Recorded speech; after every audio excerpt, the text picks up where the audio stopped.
The wheel weaves as the wheel wills, and the wheel chose that I'll be reading fantasy instead of sci-fi in Sci-Fi September.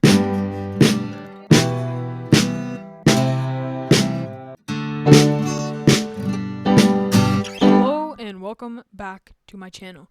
As you can see in the title, second book of Wheel of Time finished, The Great Hunt by the fantasy lord Robert Jordan.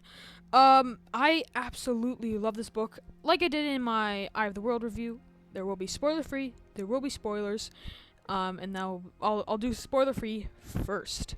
So I love this book. I can't deny that it was definitely better than the first one. There was a big step up that I noticed reading this one, and I loved this book. I said that in Eye of the World. I really enjoyed the Eye of the World, but this was just a big step up. I give 4 stars for Eye of the World.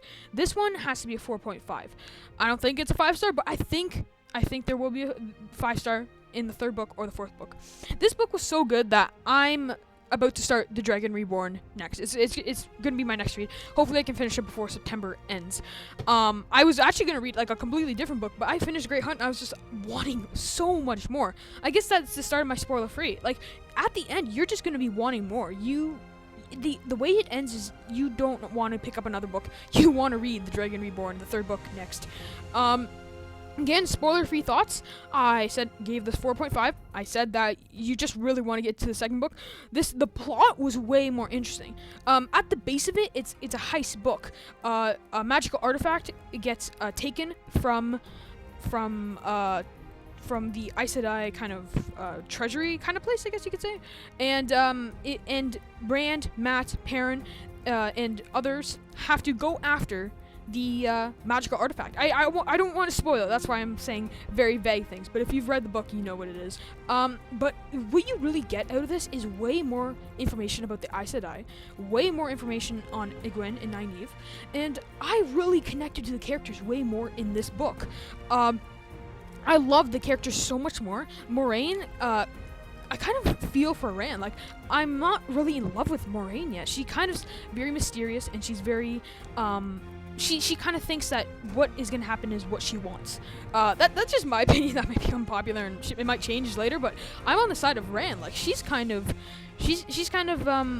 in his business, I guess you could say. But that's all to say that I really enjoyed this. I can't say that enough. This was a step up from the Eye of the World, and many people can't deny that that I've read this book. It is a shorter, and the ending is. I really enjoyed the ending. The thing, though, that I will last say with spoiler free and then get into spoiler thoughts, is it does get a long. Many Wheel of Time fans might say this is good, and I think this is good, but it does take a long time to get into the plot. And this was the same with my Eye of the World review. I said it takes about to page 200 to actually get the plot flowing and get the adventure on the way. And that's the same with The Great Hunt, the second book. It does take 200 pages to get into the story, into the plot. I guess the story starts at the beginning, but the plot of the story, which is the heist or going after this magical artifact, doesn't start till page 200. But that is to say, I really enjoy the first 200 pages. You get so much information about the Aes Sedai and just all the characters. I love learning about the Aes Sedai. I love that stuff so much. I made a video. I'll link it in the card and in the description.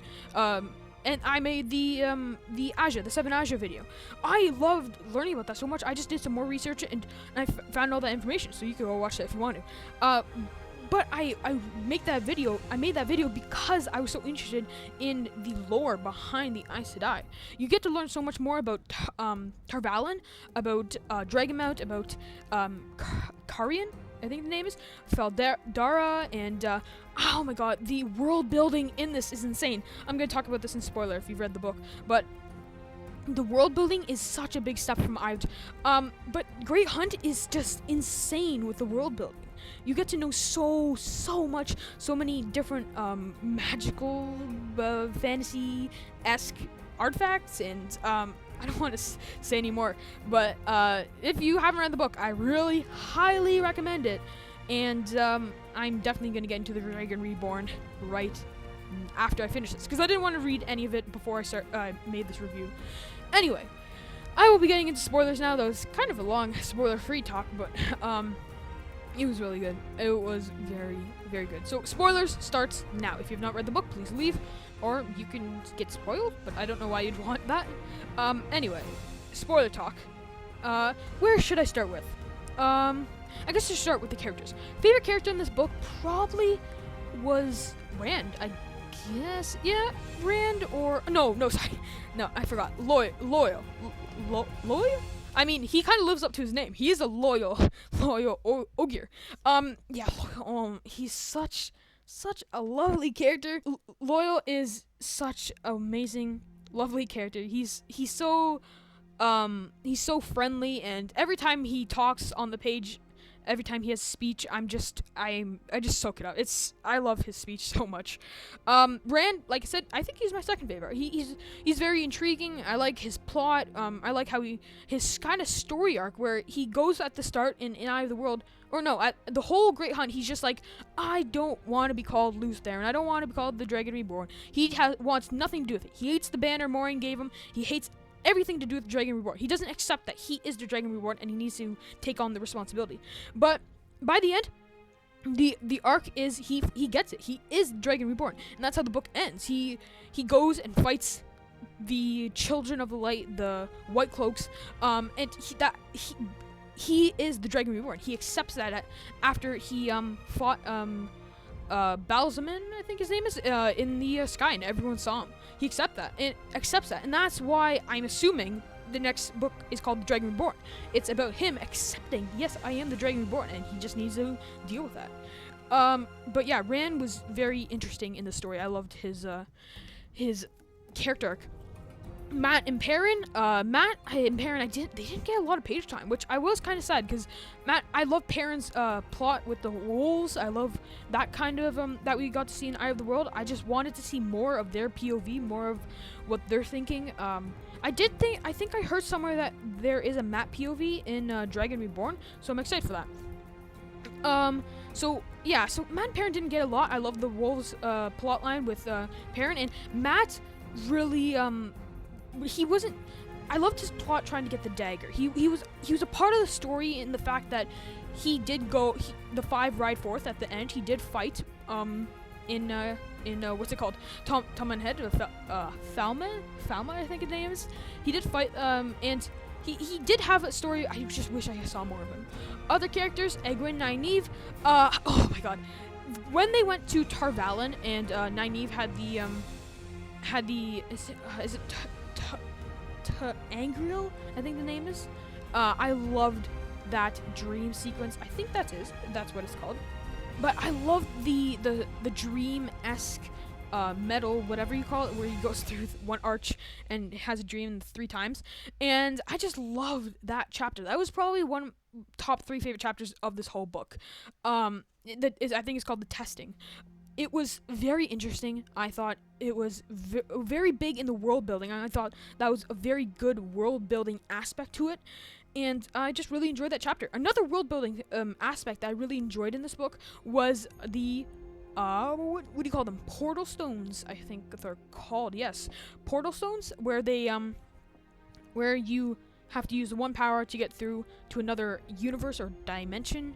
And Rand, Loyal, and Huron met Celine, but they went to another dimension or universe where the Trollocs won the last battle, I think. That's what I got from it. And correct me in the comments if I'm wrong.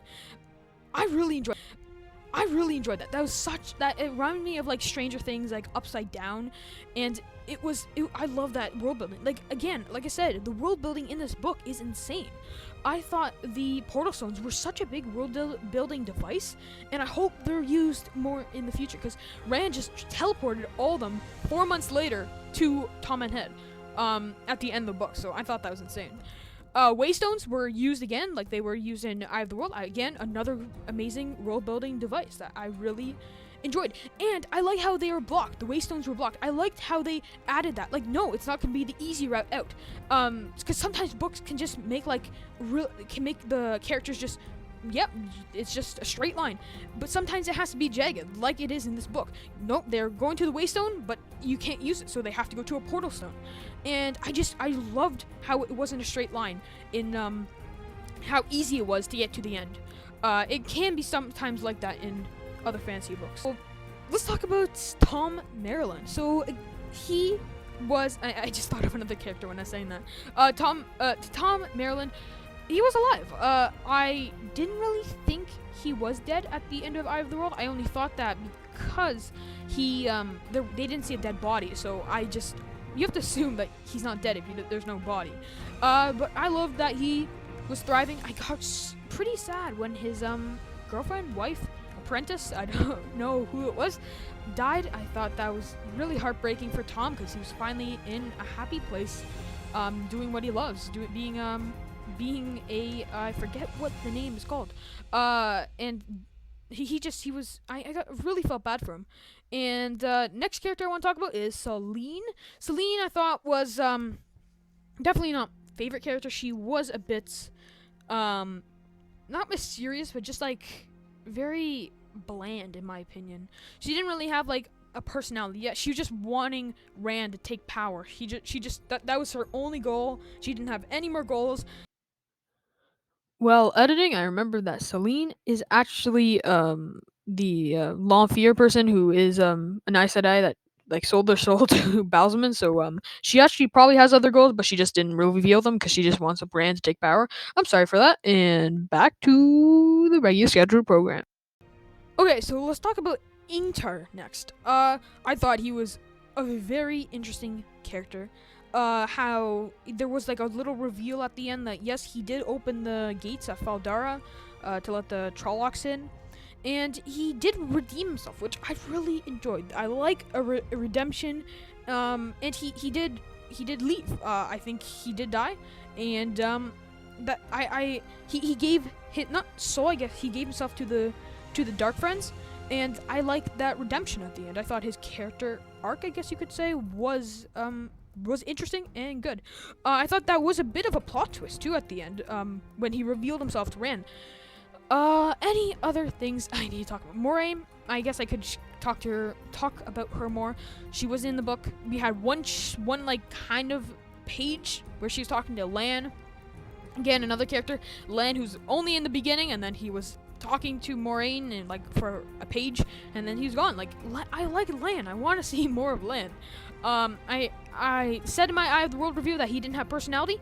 I thought in this one page that Moraine and Lan were talking, I thought he got a lot of personality where he broke his straight-faced usual look, and he actually got out of his like block look, I guess you could say. He was showing personality. He wasn't just a warder. He was a friend to Moraine in that scene. The scene I'm talking about is Moraine talks to Lan, says that if she dies, she already got another Aes Sedai that he could be a warder to, and he's not happy with that. Another thing I want to talk about is at the start, halfway through, about page like around 300, I thought it was a little easy. Rand and Loyal got the horn from the camp of Padan Fain, and I thought I was like, what? I was kind of confused. I was like, they already got it at page 300. The whole point of the book is to get the horn, and they already got 300. But I liked how that misdirect Jordan gave. He made you think that they had it, but the Dark Friends not instantly, but they took it back like 200 pages later. So I like that misdirecting. How you think they're successful, but they are not. And then they had to have the heist, which is my second point I want to talk about. Is I like the heist, how they planned this whole thing, like Mistborn. They're planning to fight in it and get the horn, and Matt is smelling, and Huron is smelling for the horn, and that turns out to be a failed option too. It doesn't really turn out well. They did found the Waystone, and they did find that there was the black mist or smoke that they they couldn't go through because they would die if they went through the Waystone. And I like that. I like how you think that this is the end to it. The heist is the end. How they're gonna get the horn is gonna go all dandy, but no, it isn't. The whole thing is failed. They can't even go through the Waystone to go to Tama and Head. Another thing I want to talk about, that the world building is insane. The Damani, the necklaces that they use to control, and that was such good world. That device was insane. How you could control them and you could stop them from using the one power, and I just thought it was genius. So I thought that was a very interesting chapter, learning about the Damani, and yeah. So I think that's all I need to talk. Hello, Ethan back here, editing Ethan, and I just want to say, you might just hear throughout the review that I'm just saying genius, whatever. It's amazing, and that's true. It is an amazing book, but I forgot to mention it when I was saying, because I just got caught up in how good it was. I forgot to mention there are bad things about this book. I'm not just saying it's a perfection book. That's why I said it was a 4.5. 5 stars is perfection. There are parts that are boring. There are chapters where I had a hard time getting through them because they were boring. There were parts in the first 200 pages, like I said, because I wanted the hunt to get started, the great hunt to get started. But the first 200 pages, there were chapters where I was just slogging through them because I didn't enjoy them. But that's all to say that there are things that balances. There's the characters. There's people who like there's characters like Loyal, who every time I read them, even if it's a boring thing he's talking about, I love the way he talks, the way his perspective is, and I'm just saying that there are bad things about this book. It is a bit boring in some chapters, but chapters like Rand fighting Balzamin, or Nynaeve taking the testing, those chapters kind of outweigh the bad chapters in a way. So I hope you can understand. Obviously, there are bad characters, there are bad chapters, and there are bad scenes. So yeah, I just don't want you thinking that everything I read or everything I watch is amazing. There are bad things in the good things, is what I'm trying to talk about. I am really excited to get into the Dragon Reborn. I'm literally gonna start it right after I finish and recording. And I can't wait to get some more world building. I can't wait to get to know more of these characters, and I can't wait to get to know what the plot is, because I still don't know what's gonna happen in Dragon Reborn, but I bet I'm gonna like it. It is shorter than Great Hunt, which I like, but the 4th book is 1,000 pages, so I think I will. I want to finish the 5th book before the show comes out, so I still have to read 3 more books before November 6th, I think. Anyway, thanks for listening. I'm Ethan, or The Eared. This has been Season 1, Episode 85. I haven't said that in a long time. Thanks for listening. This has been my Great Hunt review, and this book was mind-blowing, honestly. And thanks for listening, and see you next time.